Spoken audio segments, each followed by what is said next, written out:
Blessed love and peace in Rastafari. So continuation. I'm trying three things at least to share at the moment. One, how to tell when somebody's actually doing benevolent works. How to distinguish benevolent works from manipulative works when they look so similar.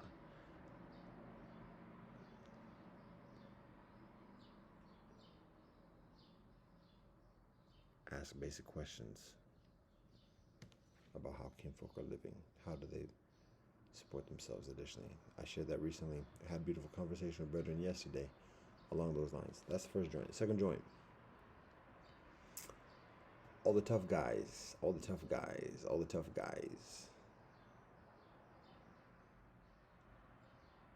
are slaves. Slaves. Not only that, but slaves to the Banti boys. The rude boys are slaves to the Banti boys. In the Republic, as hardcore as the rude boys may seem, they're all slaves to the Banti boys. And as nice and gentle and harmless as the Banti boys seem, oh, be weary. So, that's the second joint. Third joint.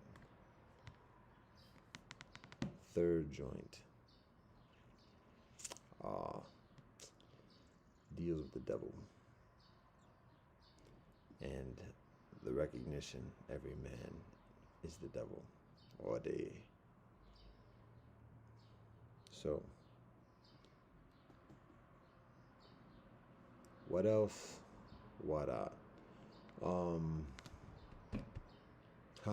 Blue sky now.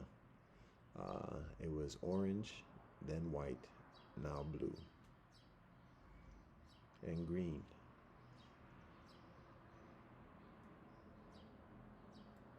That blue and green. All right. And yellow teeth. How about that? At least they hear. Sorry. Something positive to wrap this joint up, because it gets heavy and heavier. Perhaps we think of things by the time. Also being mindful of the time, because I got maybe like 10, 15. So can we do it? Almost nearly somewhat unprecedented. Let's endeavor. Here we go. First joint. What we say, what that was, what that is.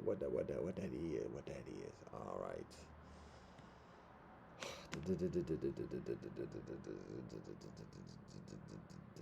How to tell benevolent works. Okay, so particularly I said before, just in some time in the past 24 hours, amidst some type of experience of consciousness, a little bit brighter now.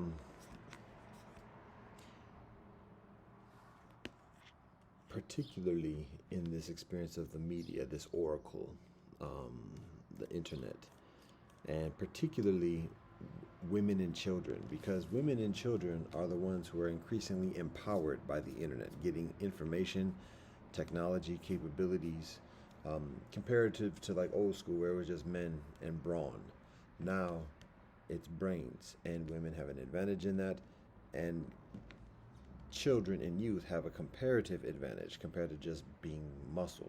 So now in that advantage, there's still vulnerabilities, because there's a reliance upon information from others, and particularly when it comes to religious information, even information about strangers and foreigners, and additionally, when it comes to information about like healthiness and how to walk in this life, how do you know who to trust? And particularly when one person's message is similar to another person's message, this person over here, it looks like they doing it because they got maybe some nice money, some nice houses, nice looking women, and additionally, whereas this brethren over here, am I being Freudian? This other brother over here, he's okay, but he don't look like he got that life that the other brethren have.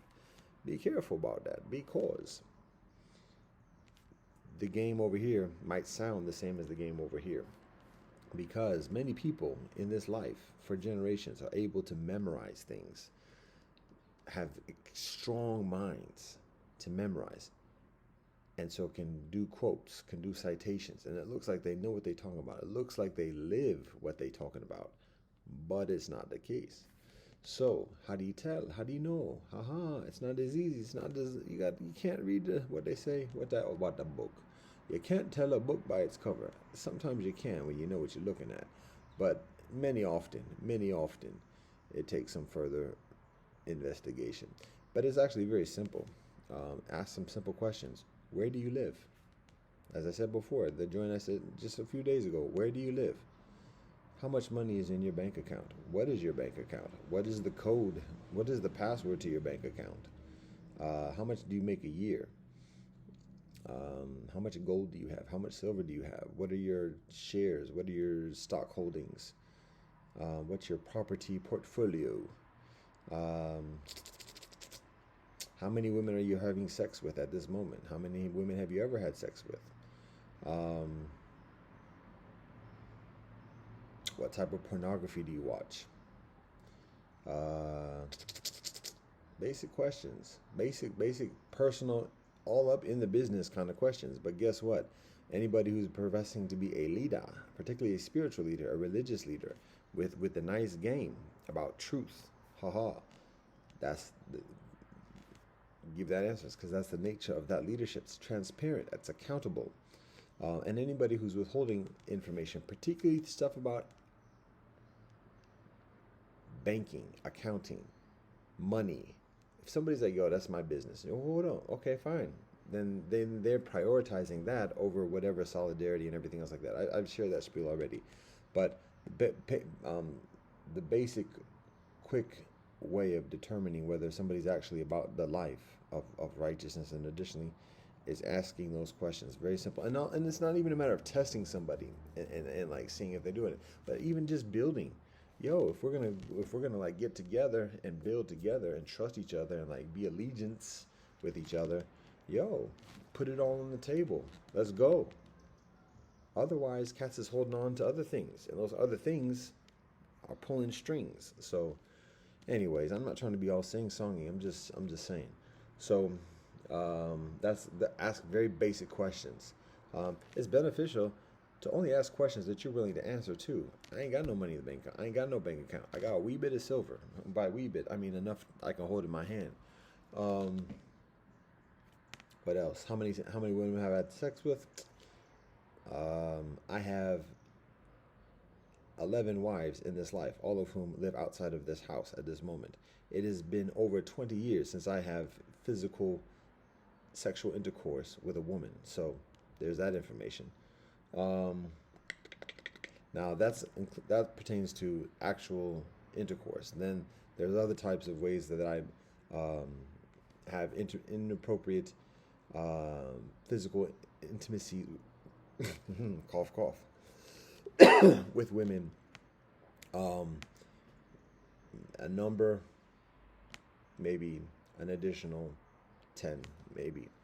And that shows where I am. Again, that's over 20 years ago. Has been the number is 0 in the past 20 years. Facts. Pornography. Don't watch pornography. Did get sucked in in the past year after strict celibacy from online anything. But then, for whatever reason, no excuses. Click, click, click, all of a sudden, blot out. So it's my fault. It's my doing. Fell off the wagon. It is what it is. No excuses. I got to be right with God about that. So just to be all front, candid, there it is. Oh yeah, TMI alert, retroactive. So anyways, there's that. Don't masturbate. What else did I say? I mean, basic things. What are you eating today? Rice. Where you get your money from? I don't have money per se. I utilize debit cards, which is technically not money. Those are provided from loved ones. There are a number of tenuous pretenses of how that is exchanged. Essentially, it's the world providing it, and I provide a service to the world of peace and well-being. So that's that exchange. How much is transferred or transacted in a given year, in the past year? probably less than 5,000 US equivalents, because the cards are not money. It's actually a corporate entity that provides credit, so it's not money. Now, that might seem like ticky tacky kind of potato type stuff, but for the moment, it is what it is. And I invite kinfolk to find something further honest in this trod of life, other than living out in the mountains and the hills, because that option is less available here, particularly when it's cold, and then when it's illegal to take food, to go into the parks and take vegetation. So, welcome to the United States. I think those are many of the, but again, basic questions like that. What are you eating? Where you get your food from? What clothes do you wear? This shirt is probably about 10 years old at least. If you can't tell by the the flashy flossy. This t-shirt I'm wearing is probably going on 15, maybe 20. If you can't tell, this used to be a t-shirt. And it's fantastic. So I'm flossy. Ooh. This is what I'm rocking with now. If I got to explain where I get this, how I got this, come on, 10, 15 years ago. To be honest, this is 5XL. I was weighing 400 pounds at that point. So it still fits. Probably fits a little bit further than it should at this moment, because I got to get some walking in. Anyways, so yeah, what's your exercise? What's your routine? What's your daily thing? Asking the leaders this. Asking anybody who's talking about solidarity, who's passing a survey saying, yo, sign up with us. How are you living? Tell me sign up with you. How are you living? What you putting on the table? So anyways, that's that. That's how you tell who's bout it, and who is bounty. Ooh.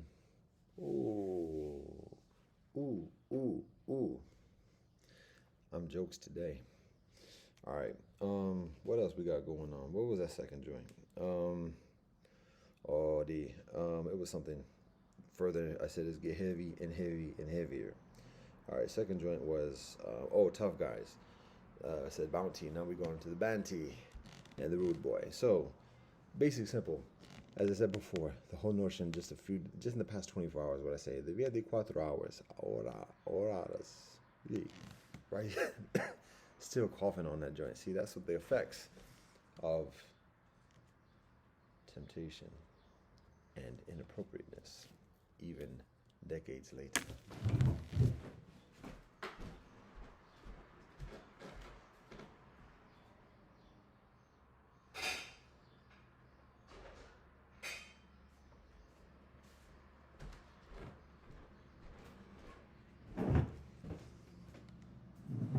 Hey, sparrows got some rice out there. And now with the sparrows, well, and that's another story. Let's focus on this one, because it said only have 15 minutes. We at 13:30, so we might be near the time situation, because we're all reading on number 2. So we said the Banty and the Rude Boy. So again, as I said in the past 24 horas, in a republic where the leadership is designed to break itself. It's designed, intended, it submits to breaking itself. That means that the will of every man who joins the republic is broken. It submits to the order of the republic. And there's a feigned, there's this pretense, pretend that he doesn't break his will to be a citizen of the republic, because he's not breaking his will for any one other particular man. It's for the system, like a religiosity. But in actuality, the republic, there are those who are higher and lower, and so it's breaking the will to those who are staying at the higher, because there's the controlling of the mechanics of the republic. And then those who are officially the leaders or whatever. So anyways, it's still a man's breaking his will. And so in that, every man who is a citizen of a republic is a slave to the republic. It's not hyperbole, that's facts. You can say servant, you can say subordinate, but it's a slave. Particularly when there is a regime in power that is very disagreeable to a man. So that's when it becomes further tenuous to some than others. But that's the actuality. When a man is a citizen of a republic, the man is a slave to the republic. And there's the rhetoric of being free, of being a king, even, of being in charge. Um, it's both. And when it's both, it actually is just simply the lesser in that type of situation. So, um, recognizing that every man that you see who's part of the republic, who's a member of the republic, a citizen of the republic, even though he's shout calling and big balling and everything else like that, oh, you do this, you do that, he is a slave. And not just a slave, but a slave to very, very effeminate men who are off in the cut and kind of just like push buttons, remote control. And that's why kinfolk are very leery about saying things about LGBTQ and otherwise, because buttons.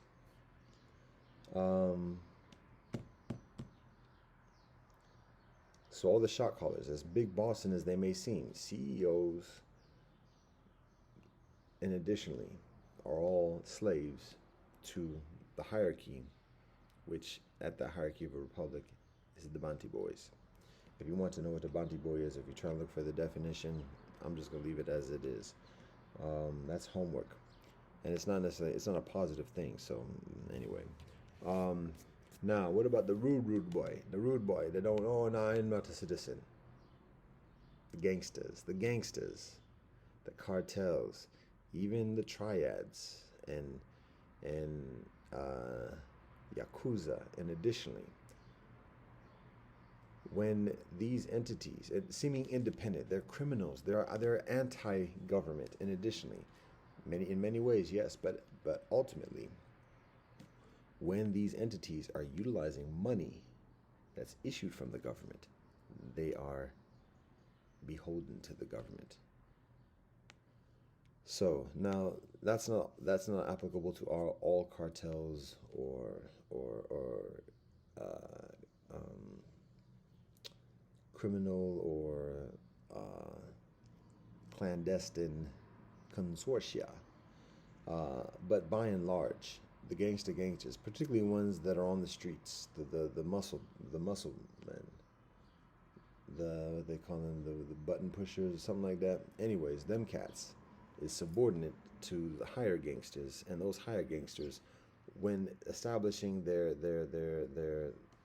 kingdom based upon money holdings. Now, some might be diversified. It might be money holdings in a number of different places. It might be a certain stack of gold and otherwise. But by and large, it's utilizing established government-issued currency.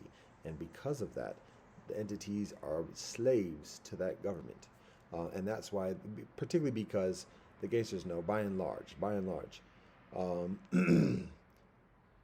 whenever the gangsters particularly are utilizing that currency, the gangsters are always susceptible to the legal enforcement of those governments, depending upon how strong that legal enforcement is, particularly when it kind of comes down to the United States and extradition. And additionally, the pretense is not just a matter of like whatever the activity is, whether it's drugs, whether it's sexual trafficking, child trafficking, slave labor, or even just plain old dictatorship and ruthlessness. It's a matter of the jurisdiction being claimed because they're holding the money of another government, or even the domestic government that the cartel is situated in. So anyways, that is the subordination of the gangsters. Point for all of this is saying that when we look at the divide and conquer, when we look at the disrespect on the streets, in addition, when we look at the provocations,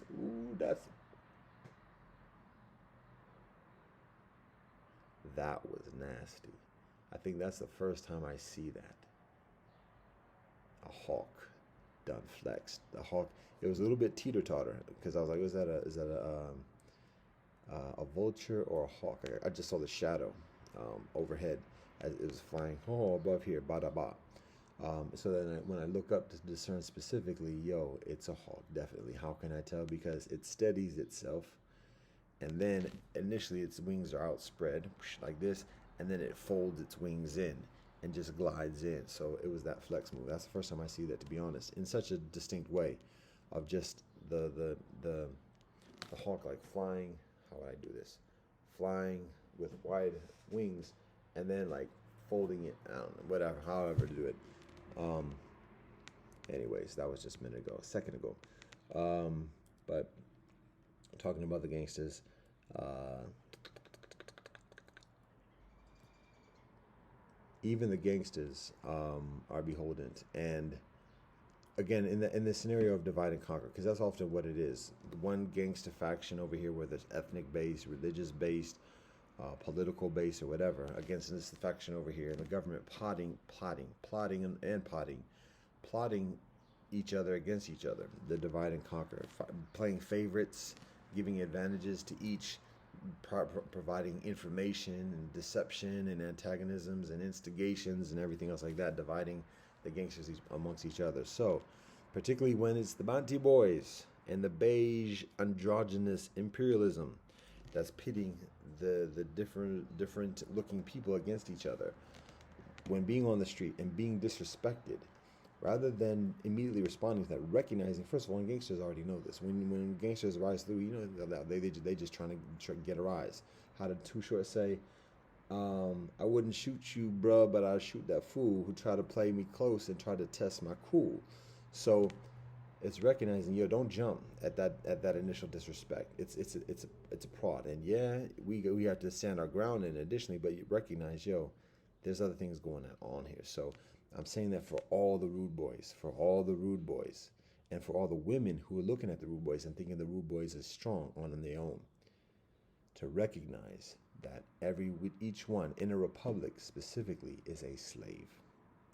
And because all the monarchies of this world, all the monarchies that are not republics, are so marginalized by the world system, the world republic system, that not necessarily a slave, but oh, so minuscule. So don't get caught up in the disrespect and feeling, because the disrespect is like, yo, if it was a child doing that, you'd be like, okay, child, come on, little boy, come on, what you doing? Well, come on, let's go. But because it's a man, there's a sense of inferiority, like it's insecurity, like, oh, wait a minute, this dude might be able to do something to me. Let that go. No, we're not invincible. Anything can happen any moment. But recognize there's further intentions going on, and it's a larger game. So don't get caught up in that street kind of short-sighted, small-minded, short time kind of thinking. Oh, he stepped on my feet. That's it. Even when he does it on purpose and trying to do that, recognize there's a higher game. And that brethren who does that is actually a slave. So, anyways, hold up, slow up. Think about it. All right. I'm flexing these 80s references. What's going on? That's 70s? What up? Come on. What's up? Anyways, I'm not going to say what's happening. And I'm not going to pop and lock. Anyways, all right. I might pop. I can lock. Anyways, staying focused. So anyways, that's the joint about the Bounty Boys, Rude Boys. We at 25 minutes. So what do we say? We pushing it now. We getting into that zone. So it's time to bounce. Set number 3. Oh, here we go. Heavy. And we're supposed to get positive after this. All right. We're gonna try to stay focused on this joint. It's serious. For a long time, for many years, even in my spiritual path, my trotting on this earth, I hold the belief, I share the belief of,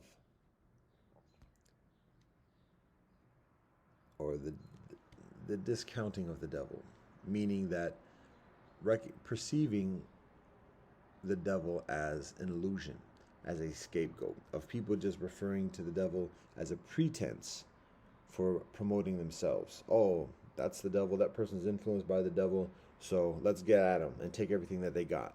That type of thing. Whatever the people are doing, oh, that's evil. That's the devil got them. Da da da. Now let's take what they got.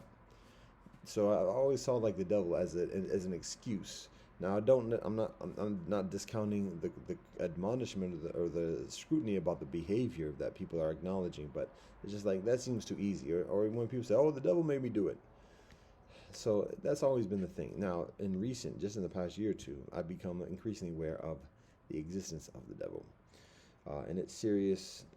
I mean, it's always a serious thing, but it's just a matter of acknowledging it as an actual thing. And the significant consideration in this is for man to be humbled and for man to quell that ego, and to recognize that he's not going to outsmart intelligence, and that the phenomenon of evil and temptation, we call it Mara, and additionally shaitan, and additionally, but particularly the notion of temptation, the quiet whisper, that's very close, that's very subtle, that's very convincing, that's very alluring, that's very intelligent.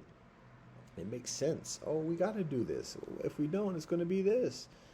What else can we do? Come on. Oh, look, it's that thing right there. So to be mindful of that and to be humble, and I've always believed in that. To be honest about what we're doing, to be purposeful, and forthright in that. So that's the same. That's the same. But recognizing that there is a sentience, just as there's the omniscience that all of us are part of, the will of the Most High God, Elohim, known by many different names. There's also that subsentience. That's also higher than the individual ego sentience. And that's extremely influential, subliminal, and everything else like that. And to be mindful of that, not to go pointing fingers at people saying there it is, there it is, there it is necessarily, but to recognize that it exists. Now, amidst that, people talk about when people make a deal with the devil.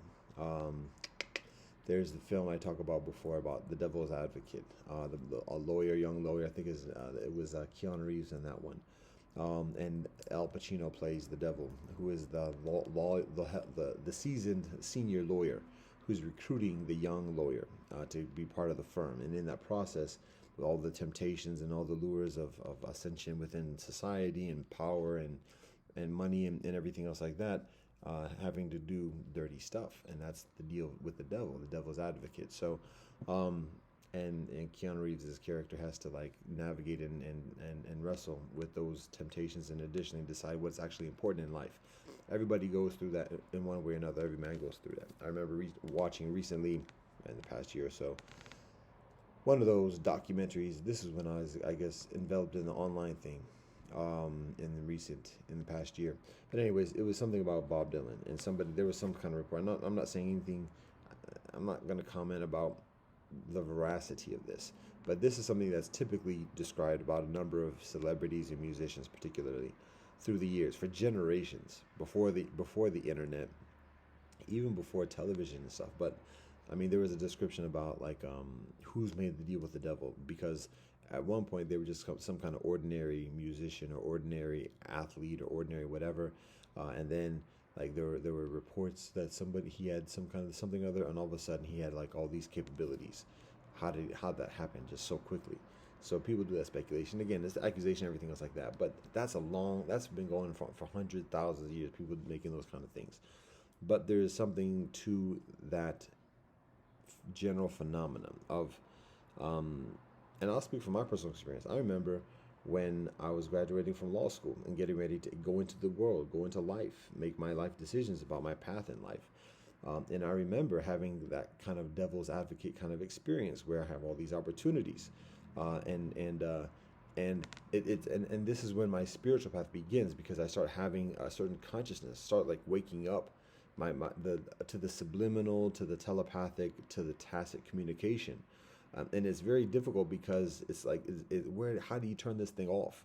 Where can I be myself again? Where's that space where I can just be quiet? And I'm trying to like be all that. So amidst that experience and actuality, there is this guidance of like, well, if you promise, or and it wasn't even a matter of promise. It's just like, say what you want, and let's negotiate. And so at some point, like I wrote on a sheet of paper the things that I was looking for in this life, and it wasn't a to-do list, it wasn't a vision board or whatever. This was like, I'm I mean, it was we make lists all the time. We do to do lists. We do pros and cons. List all the pros, list all the cons, and brainstorm everything. So this is something we're conditioned, whether that's right or wrong. But this is something I've been doing for my life. Write things down, write it out, organize it, help to organize the thoughts or whatever. But in this particular instance, this was again the implication and the context is like life is about to begin. I gotta like um, deal. It was basically kind of like a deal with the U.S. with the U.S. government of like, okay, play the game and tell us what you want in return.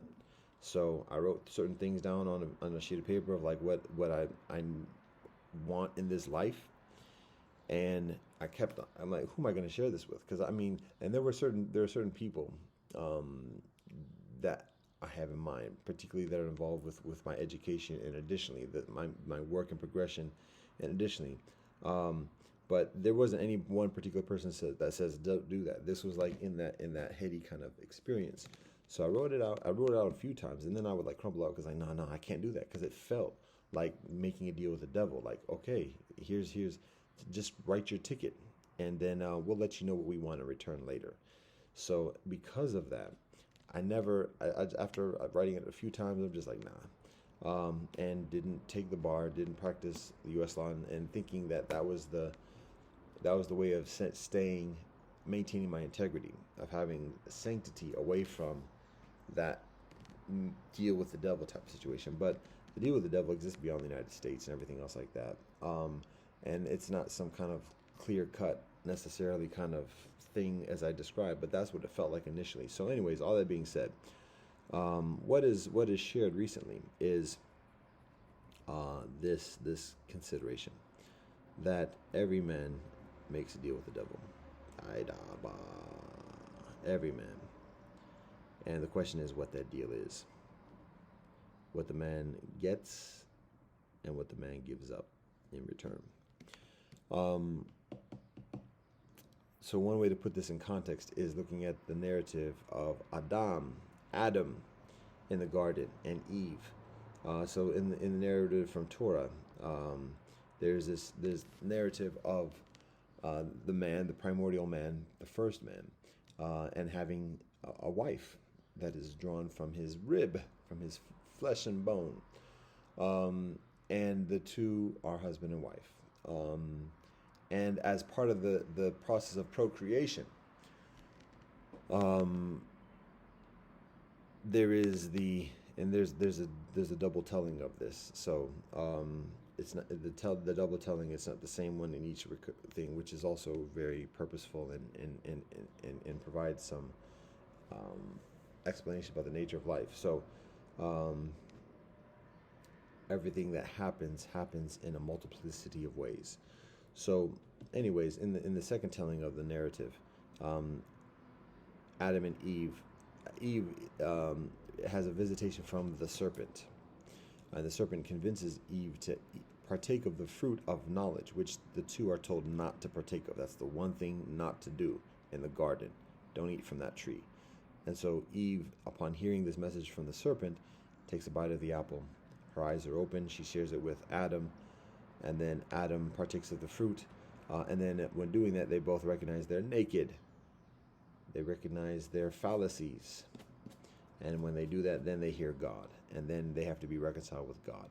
So that's considered as original sin in some theologies, not within Judaism, but within certain sects of Christianity.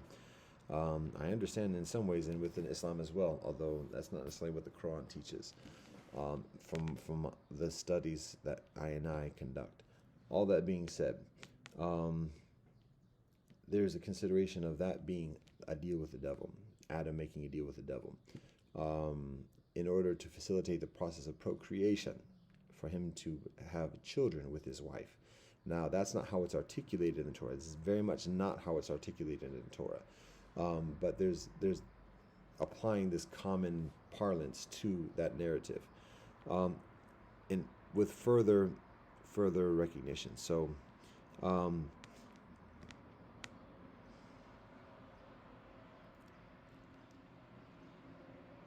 there are consequences within that act. The two are kicked out of the garden.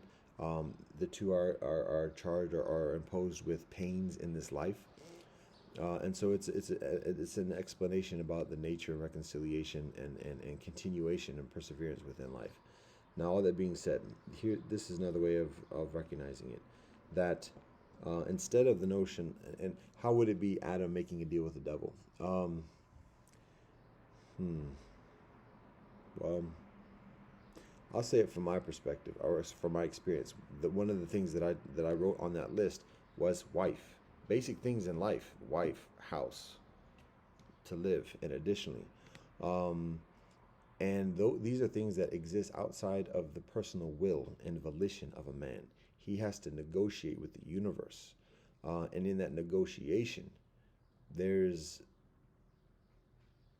a semblance, a translation of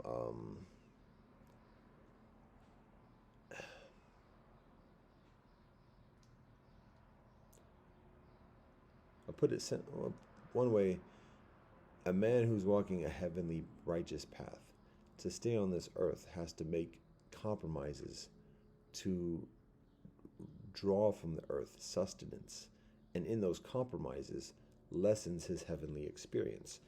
That is what we can recognize as making a deal with the devil in order to live in this life, in this world, and partake of it. So every man does that. Now the question is, what is that deal? How much is he reaping in terms of benefits, and what is he giving up? How much of his soul, how much of his spirit is he giving up? Ultimately, man cannot offer his soul because his soul does not belong to him.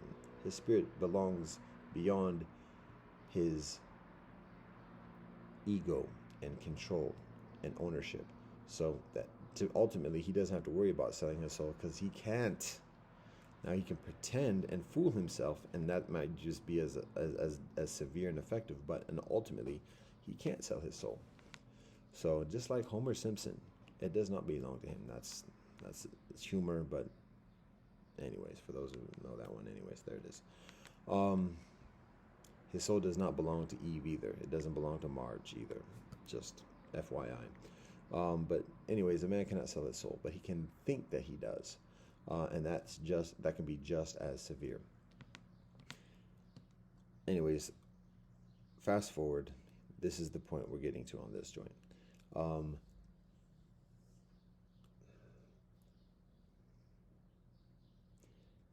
A man does have to compromise his heavenly existence in order to live on this earth. That's one thing.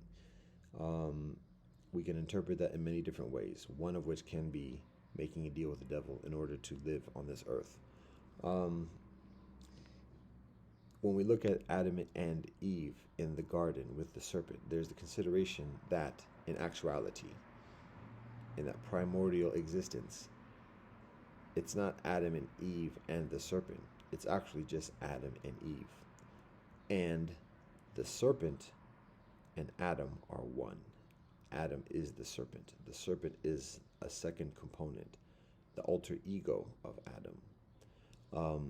And so that's Adam wrestling with himself and wrestling with the authority of God. And Eve witnessing that and being like, wait, you just said we're not supposed to do that, but now you say we can. So what? Eve trying to figure it out, just watching Adam wrestling with himself. So, and then Adam blaming Eve for that as well. Oh, God, you gave me this woman and she told me da-da-da-da. Isn't that just like a man? Blah, blah. So that's what it is. Adam is the serpent. The serpent is the bizarro version of Adam.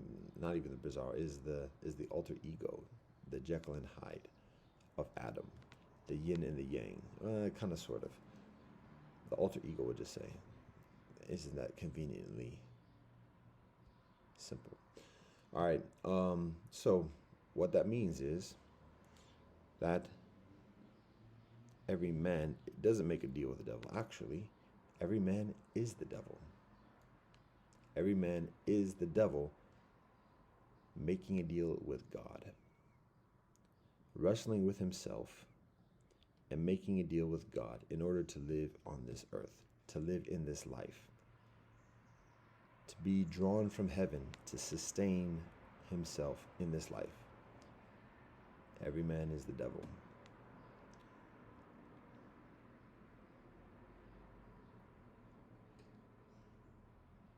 And woman witnesses the whole thing, trying to make sense, trying to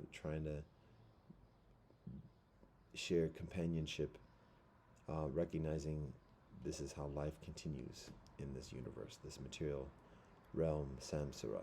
So, anyways, that's the joint. Now, wrap this up. We're late. We're late for a very important date. No time to say hello. Goodbye. We're late. Goodbye. Oh, I should be hired. Hilarious. Anyways, one other thing to share. I'm looking at a notebook like I just about to look. I have no notes. Um, packing up though. If I see a bus pass, it's gonna be consequences and repercussions to myself. Thing I'm supposed to be sharing is this: creation. This is the positive thing to kind of lighten it up, and it's actually heavy, but it's positive. It's affirmational. As I shared before, that every person, every being in this life, is a continuation from creation. That's awesome and beautiful and miraculous and amazing and beyond comprehension. But it is. So, recognizing that, we got a lot of narratives that explain how that is. What is creation? What's the narrative of creation? We talk about native community, different narratives from native tribes and traditions. We can talk about Torah. We can talk about the Buddha, dependent origination. We can talk about Tao. We can talk about all them things. It's all congruent, one way or another. We're learning this. We're relearning this. Remembering this. Remember. We built this city. Anyways, that's a Cleveland reference. So we're in this age, an epoch of reconciliation, of bringing these narratives of creation together. It doesn't have to be the exact same. It doesn't have to be even together. And very fast forward a few thousand years. Some people say millions, some people say billions, whatever. Were you there? Can you speak experientially from the first person singular about it? Okay, then we're going to have to share notes. We're going to have to compare notes as I break my beard. All right, so what I'm saying here. So there are very different, very many different narratives of creation. It's all congruent ultimately, one way or the other. There we go. So we got like 15, 20 minutes for this joint. All right, let's roll. Let's get it. So this is going to have to be like 3 minutes here. How about that? We're supposed to be 15. We knew. Well, you knew. But now we know. All right. Fast forward the whole narrative of the world and Earth and everything else like that. So here's an explanation scenario about how this is, and particularly how it pertains to the ethno-geopolitics and competitions at this moment that are unfolding and evolving amidst the beige androgynous imperialism.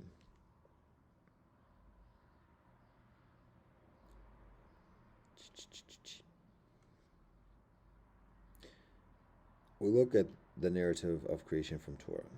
That's bias on this side, recognized. And we have the description of garden. And it's very logical, of life beginning in such a scene. And understandably, it's logical that the life beginning in that scene of a garden, that the garden must be able to sustain life, simple life, non-technologicalized life, perennially. year through the year after year. And so we, again, as I've said before, when we look at the world at this moment, where might that be? Where might that garden exist? Where's a new being? Let's look at it like an alien just arriving on this earth, doesn't know anything. How can that alien, an adult, let's say adult alien, that's presumptuous, but let's say an adult alien, um, just arrived on this earth. Where can that adult alien live? And let's say it's just an earth. Let's just say it's a human being, like with the same physiology of human beings, humanoids, or whatever else. But so, where would a humanoid alien be able to live year round, without any technology, without knowing any technology? There are only a few places, basically all along the equator. Particularly large places would be Africa, from around Central Africa, where the equator goes along the continent, and then this hemisphere, which is the land of the Yanomami, the big river. So that's what we recognize, just in terms of logic, spiritual logic.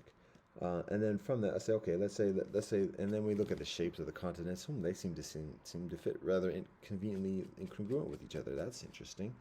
Now that's a different kind of narrative, and additionally, but it's part of it. So let's just say, fast forward this very expedited version of the creation narrative. Let's just say the garden being in Africa, maybe some congruence of Africa and the Yanomami land,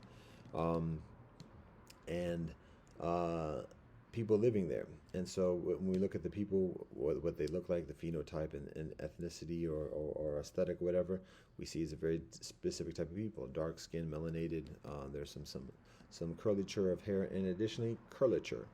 And So people talk about black man being the original man of the earth, and well, it's not a matter of being superior or whatever, but there's, when we look at the spiritual logical evidence, that's interesting consideration. Now again, fast forwarding this, presuming that, and there's so much to reason about that, but just presuming that for the moment, for the sake of time in bus schedule, recognizing the topography of the land, where the rivers go, and the natural migration of people walking along the rivers, for whatever reason, whatever, getting away from the garden maybe gets a little bit tenuous, and additionally looking for another place, following the paths of the animals, where the animals go, seeing like where the deer go, where the animals that live in colder climates, who are able to endure the colder climates through the winters, where observing where they go, how they live, going into caves, covering up, and then wearing skins and being warm through the winter,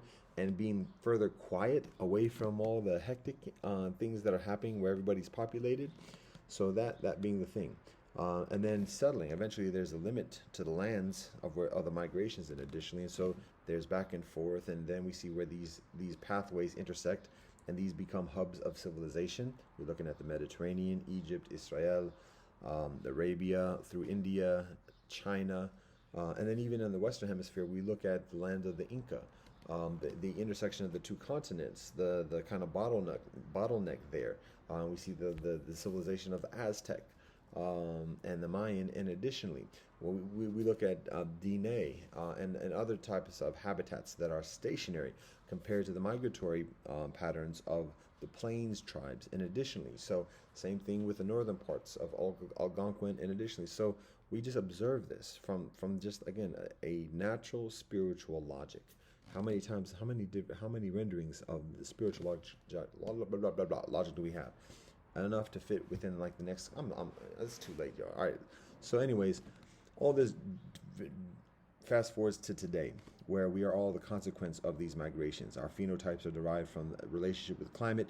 Now, how do we reconcile? Like, wait, does this mean that everybody's this, and anybody who's not Black African is just a diluted version of humanoids? No, everybody is exactly equal in terms of spiritual, and additionally, and then we also have to reconcile the narratives of creation from other places like Scandinavia, and additionally there's notions of coming directly from heaven and being indigenous to that specific habitat. That's not discounted. How can that be? Because even within the narrative of Torah, who is God talking to when God speaks initially in the first person plural? So recognizing that life in the humanoid sense begins in a certain way, in a certain experience that requires a certain physicality in terms of ecology, and additionally, but in addition to that, there are additional beings that are brought into this life, into this universe, into this earth, and there's interaction between the beings, and that's when people talk about demi angels, this and the other, but it's a matter of reconciling and reasoning that. I'm so late.